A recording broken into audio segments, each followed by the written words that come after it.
んなソフトオンデマンドの専門店があるの町田ぐらいじゃないですか。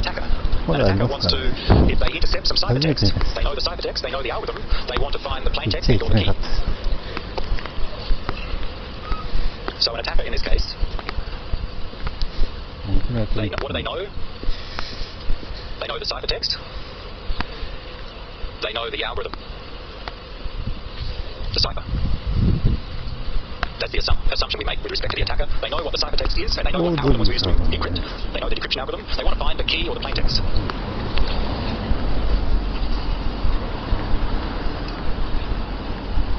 What they have as an option to do is two types of attacks. The first one is what we call the brute force, and we had some comments on that last lecture, but the brute force attack, and it's listed on the slides, try all possible keys, with the idea that if I have some ciphertext and I decrypt that ciphertext with a key, I will get some potential plaintext.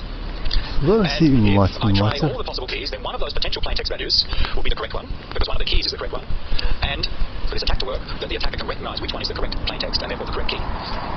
So the brute force attack involves the attacker trying all possible keys. So what they would do in this case, they would, let's say they know the ciphertext block, and they decrypt using an algorithm. The cipher has the encrypt mode and the decrypt mode. Sometimes they are almost the same. And they decrypt with a key, I don't know, key 1, and they get some plaintext value, P1. Where the first value of key 1 they may try, let's say they try key 1, which is equal to, with a 3-bit value, 0, 0, 0. And when they decrypt, they get plaintext P1. Whatever the value is, I haven't shown the value of the ciphertext and plaintext, but let's denote it as P1. The potential plaintext, the first potential plaintext. Now, the brute force attack involves the attacker checking, is this potential plaintext correct? Is it the original plaintext that the original user encrypted, the first part of the file? And we assume that they have a way to know if it's correct or not. And in practice, usually it's quite easy to know.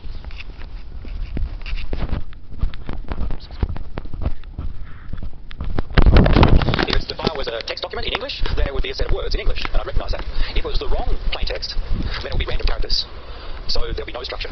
Similarly, if the file was an image, a photo that I encrypted, if I decrypt it and I see an image that I can observe, I know, right, that's probably the correct plaintext. But if I see just random or noise on the image, then I assume that was the wrong plaintext and therefore the wrong key. So with most data that we are encrypting, when we decrypt using the correct key, we will get plaintext we can recognise. When we decrypt with the wrong key, we will get plaintext which we recognise as being wrong. And that's an assumption in our brute force attack. That's an assumption in practice which usually holds. So, with respect to our small example here, what the attacker does is decrypts the ciphertext with a potential key. If the plaintext makes sense, they'll found the key. If the plaintext doesn't make sense, then they try the next key. Let's say 001, they decrypt the same ciphertext using the next possible key and they get a different plaintext. If this one makes sense, if they recognise it's the correct one, they've found the key. If not, they keep going. What's the worst case in this example in terms of the number of keys that the attacker needs to try? Until they find the correct plaintext, what's the worst case number of attempts of decrypting they need to try? So what the answer? The answer? Not 2 to the power of something, but what's the answer? How many keys do they need to try? Oh well, if no one's going to yell it out, we'll write them all down. We've got a 3-bit key, we try this one, let's say we're unlucky and the plaintext is not correct, we'll try the next one. That was unlucky, we got plaintext that was not correct, we keep trying.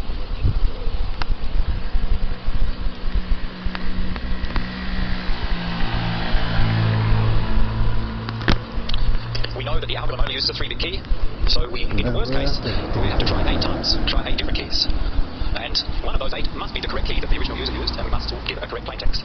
So the worst case from the attacker's perspective is to try all 8 keys when we have a 3-bit key. What's the best case? You're very lucky. How many attempts do you need to make to find that correct key? 1 attempt. If you're lucky, the first one you try is it. Right, so that's the best case, 1. Worst case, all of them. Average case, sometimes we are lucky and get it in 1 attempt, sometimes it takes 2 attempts, sometimes 3 attempts. It depends on what key the user chose.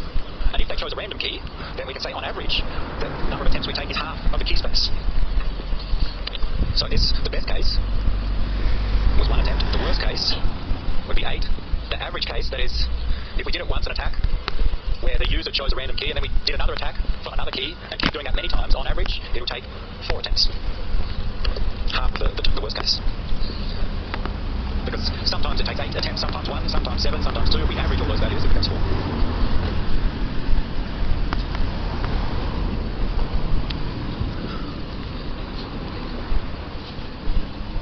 There's a little bit of an approximation there, but that will do us for our analysis of key space. And that's what we're interested in. This is a small example where we use a 3-bit key. Let's consider DES, which uses a 56-bit key.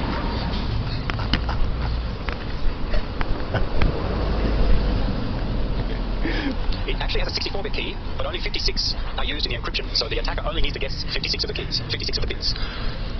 Worst case for the brute force attack, with a 56-bit key, 2 to the power of 56. Average case,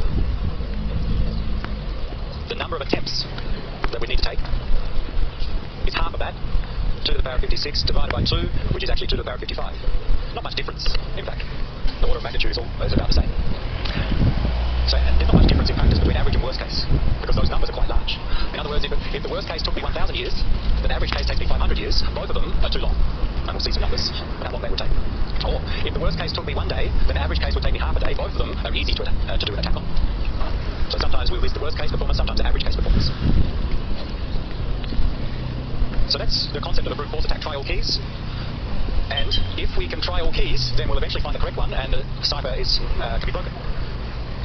So the way to prevent a brute force attack, make sure that the algorithm uses a key which is large, such that if the attacker needs to try all keys, it will take too long. So the key length is an important characteristic of a cipher. Any questions before we return to the slides? Look at a couple more example ciphers and then see how long a brute force attack takes. Okay. If your key is 3 bits, there are 8 keys. If you want to try them all, you need 8 attempts. If your key is 56 bits, you need 2 to the power of 56 attempts. Of course, the question you should be asking is how long does it take to make 2 to the power of 56 attempts? We'll talk about that shortly. So how long would it take my computer to try a DES decryption 2 to the power of 56 times? We'll give some numbers. But before that, so DES, the algorithm was considered good. There were many implementations at the time, but the key size was considered too short.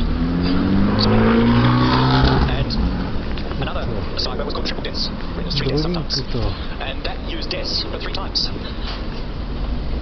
And each time we encrypted, in fact there's a variation where we encrypt, decrypt, encrypt, but that's not so important. We use a different key.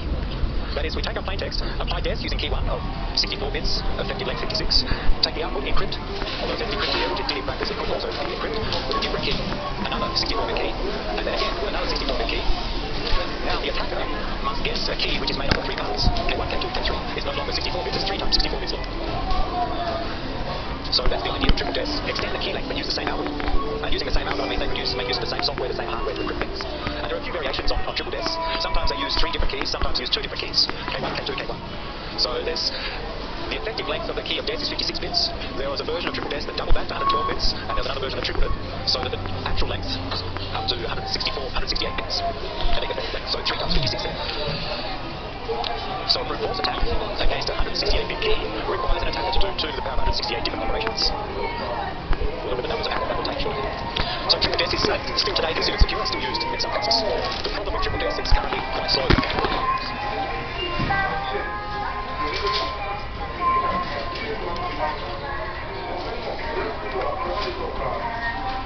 It's convenient to use. One measure of convenience is performance, how fast it takes how fast we can encrypt something. So we can't just extend the key length because it may compromise the performance. So triple DES is around, and if you use encryption software, you may see it as an option. But in the 1990s, the Standards Organization wanted to design a new algorithm which wanted to be secure and wanted to perform very well in a number of different conditions. And it was held as a competition, and a number of researchers submitted entries. Eventually one was chosen, and it was called the Advanced Encryption Standard, AES. And this is widely used today. Probably when you use some applications on the internet or you use disk encryption on your computer, it may be using AES. It's today considered secure, so there are no known significant weaknesses in it.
56円でございます。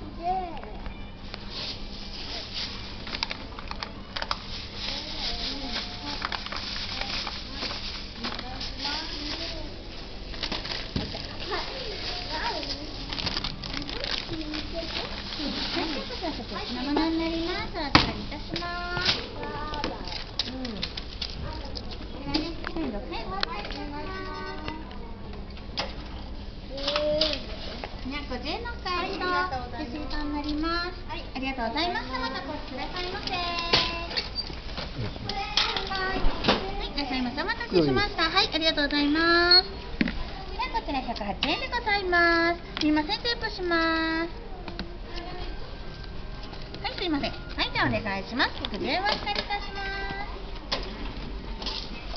はい、2円のお返しとレシートになります。ありがとうございます。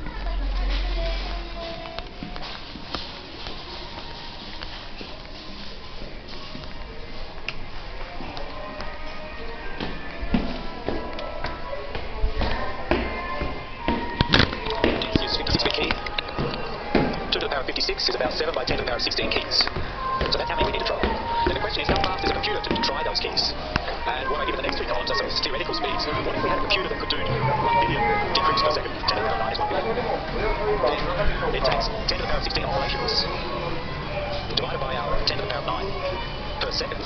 So we can do 1 billion per second. So that's the number of seconds it would take to do the brute force attack. How many minutes divided by 60? How many hours divided by 60? How many days divided by 24? That's how I arrive at the 833. Should be 834 days. That is, if we do a brute force attack on DES and our computer can do 1 billion decrypts per second, then it'll take us a couple of years, almost 3 years. Now, what if I get a faster computer? Or what if I get access to all of the computers in SRT? Over the weekend, I run my brute force attack using every computer, all the lab computers and so on, maybe 1,000 computers, and doing it parallel. Well, I effectively increase my speed by a factor of 1,000, and the next column shows if I can do 10 to the power of 12 decrypts per second, 1,000 times faster, then it will take 1,000 times less time, 20 hours. What if I could go even faster? Maybe I'm a government, and my government has access to thousands, tens of thousands of computers, many supercomputers, and can do an attack at the same time, and has dedicated hardware built for decrypting. Maybe it goes up to 10 to the power of 15 per second. Then you see with DES, it takes seconds to defeat the data encryption standard. Even with 10 to the power of 12, it may take less than 1 day. That's why we say DES, the key length is too small. A brute force attack is possible. How fast is your computer? Can it do 10 to the power of 9, 10 to the power of 12, or 10 to the power of 15? Would you have a guess? How many decrypt operations do you think your phone, your laptop, or home PC may do? Which one of those 3 would it be close to? Do you want to try on your laptop? Well, let's try. We'll try on my laptop. We'll do some decrypt and see how fast my laptop is with decrypting DES to see is it 10 to the power of 9, 10 to the power of 12, or 15 approximately. And I used it briefly last week, and we'll use it through the course. We're going to use just some open source software that implements many encryption algorithms, and it's used for many other applications called OpenSSL.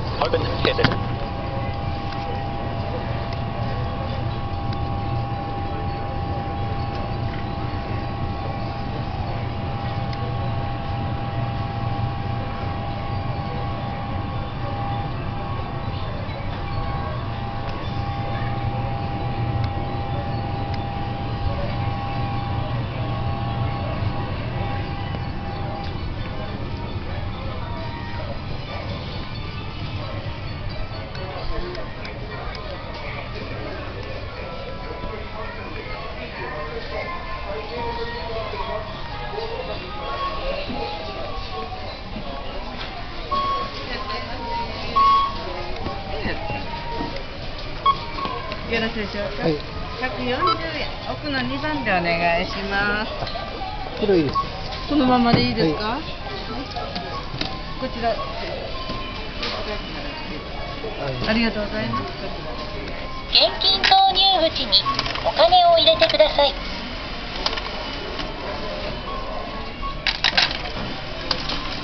投入が完了したら終わりボタンを押してください。お釣りとレシートをお受け取りください。ありがとうございます。またお越しくださいませ。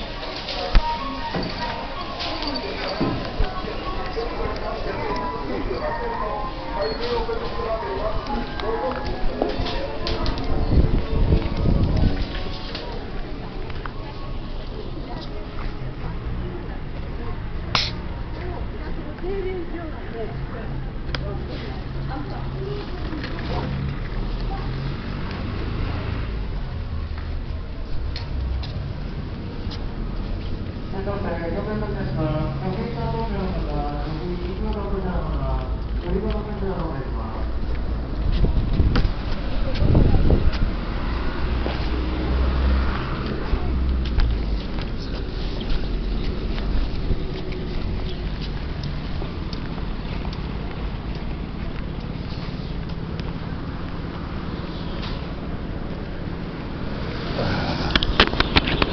doing a speed test on AES with 128 bit key. DES uses 56 bits. Maybe the first number here, 15 million operations per second. So with AES we get about 15 million, with DES about 9.5 million, triple DES about 4 million. So AES faster in that case. Or the other perspective, with AES I can do about 94 megabytes per second. With DES it was about 55 megabytes per second. So AES is almost twice as fast as DES on my laptop. So AES was designed to be fast, and it's faster than DES, even though it's using a longer key. All of these tests are just using the OpenSSL software. What's faster than using software to encrypt? What's faster than using software? That is use the dedicated features of the CPU to encrypt. This is just a software programming running on my computer using a general purpose CPU to encrypt. Nowadays, CPUs have special instructions that are built just to encrypt and decrypt data, and especially for AES. So my Intel CPU has, so you know the instructions, the assembly instructions of your CPU. One of them is an AES operation. So it's being built into the CPU just to do encryption and decryption fast. And in fact, I can tell OpenSSL to use that. Before I forget the numbers, I'll write them down. Approximately, we got, with DES, we got about 9.5 million per 3 seconds. With triple DES, we got about 4.8, I think it was, million per 3 seconds. With AES, in software, we got about 15.5 million per 3 seconds. Now I'm going to do AES in hardware. That is, I'm going to use the special instructions inbuilt on my Intel CPU to do the test and see if that's faster.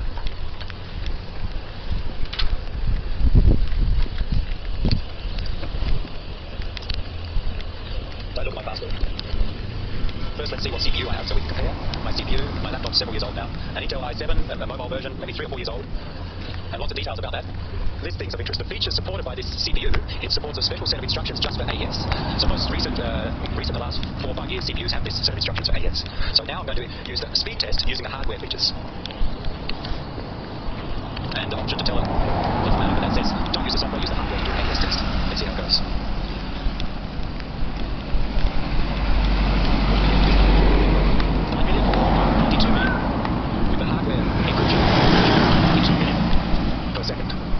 Or about 550 megabytes per second.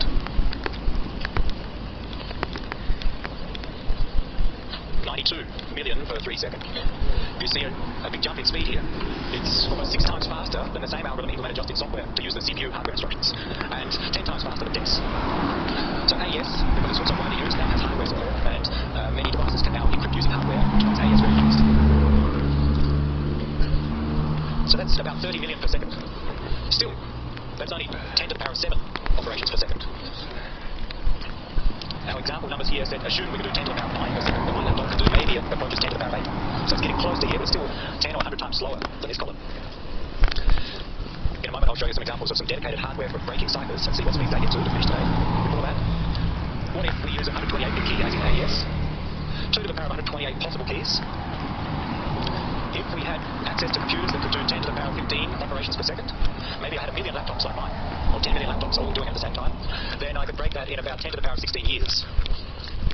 And note down the bottom, the age of the universe is about 10 to the power of 10 years. That is, to do a brute force attack on AES, I'd have to wait for the universe to the end to end. And I'm not prepared to wait that long.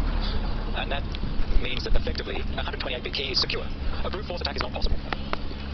So we can see even probably less than 128 bits is still okay. 100 bits, even 80 bits. But with 128 bits, we're safe.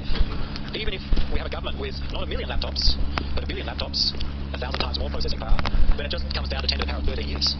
And if they have the same number of supercomputers, it still comes down to thousands of years before they can break AES. And if I move up to a 256-bit key, of course it takes even longer. So that's why we say a 128-bit key is secure against brute force attack. It's not. That's all it is. Questions?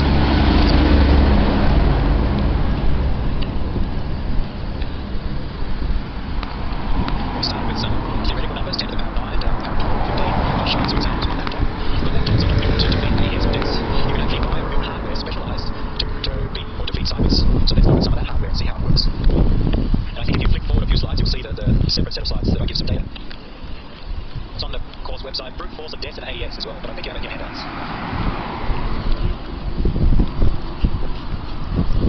Let me bring it up.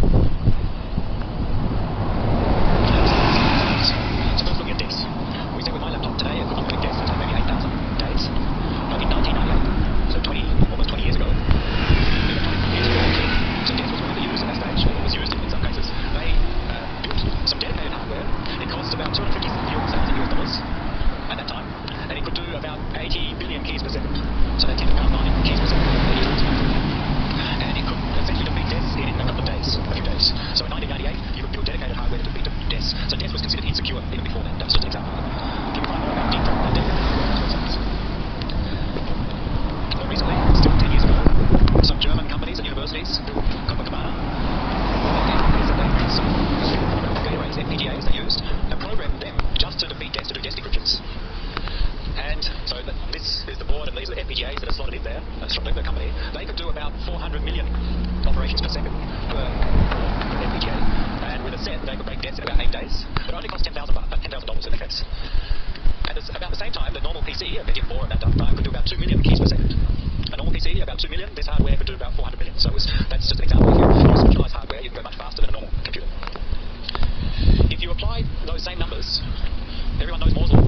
You may have heard of Moore's law, and it's more complex than I state here, but roughly, hardware doubles in performance every 18 months. That's the idea. That is, every 1.5 years. So if I buy a computer today, and in 1.5 years' time, for the same amount of money I buy a computer, that future computer will be about 2 times better than my current one.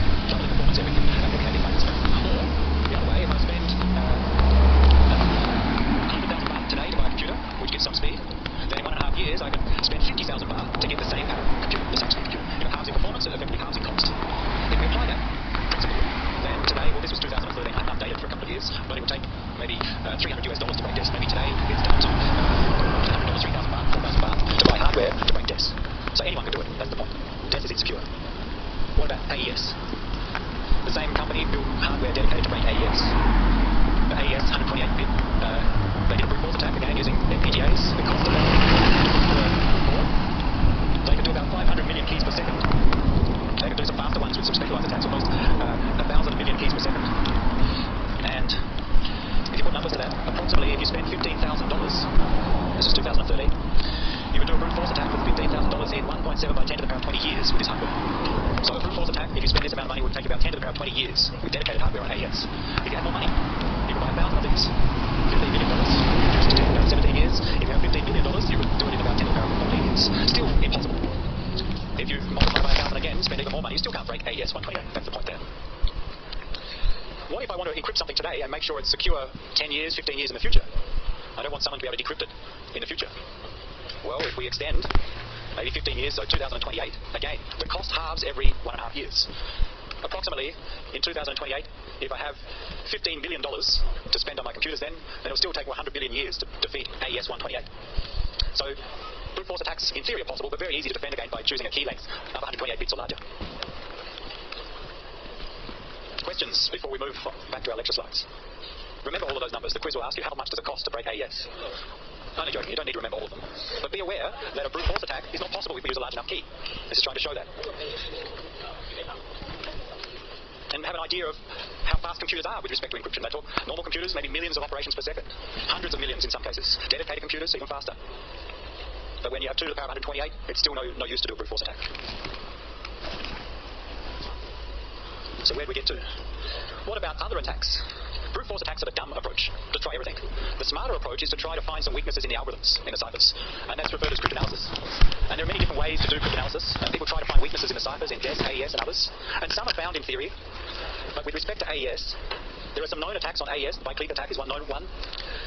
The problem with these known attacks is that they don't reduce the brute force attack time by much. And they require some extra information to work. There is a known attack on AES 128. The normal brute force attack requires 2 to the power of 128 operations. That's the brute force attack, which we know is not possible. This specialized attack requires about 2 to the power of 126 operations. It's 4 times faster.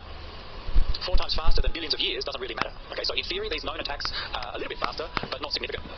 And they require extra memory and extra data to do those attacks. So in theory, they're attacks, but as far as we know, there are known attacks against AES. Similar with DES, only brute force is possible. So AES is considered secure. So to finish this on symmetric key encryption, we'll go back to one slide to summarize the key principles you should remember. I will not require you to understand how the algorithms work, but when we move on to later topics, we'll use the algorithms to implement other security features and make some assumptions. And some of them are listed here. You have a separate sheet in your handout which lists them all together. So if you go forward a few pages, let's see which page. At the end of cryptography slides, let me find it. On 107, page 107, There's something titled assumptions, and that captures the key assumptions that we're going to use for the rest of the course. Cryptographic assumptions and principles. Some of them are presented in the slides like here, others are on the handout.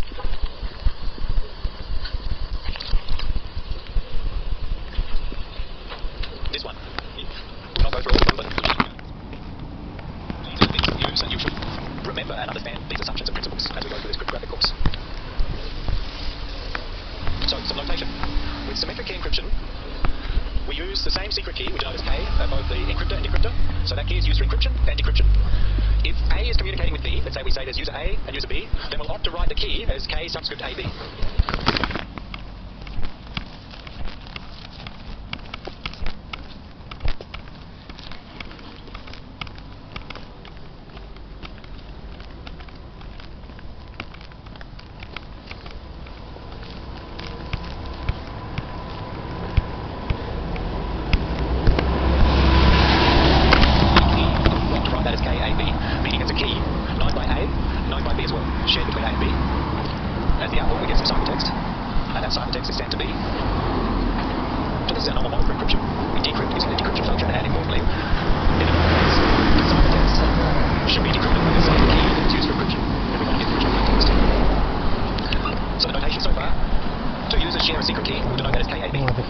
If user C knows KAB, then it's not a secret, and our system fails. Okay, so we'll assume no one else knows KAB. If user A wants to communicate with user D, they would have a different shared secret key, KAD. Okay, so each pair of users in a system would have a shared secret key. We can write it as a function where we encrypt our plaintext P with a key, we produce the ciphertext, so this is just describing what we do. Now the next two are important. We'll use them throughout the course. We assume when we decrypt the ciphertext using the correct key, we will produce the original plaintext. What is the correct key? What do I mean by correct key here? If we encrypt the plaintext with one key, KAB, the correct key is also KAB. The correct key in symmetric key encryption is the key that was used to encrypt. In other words, if we...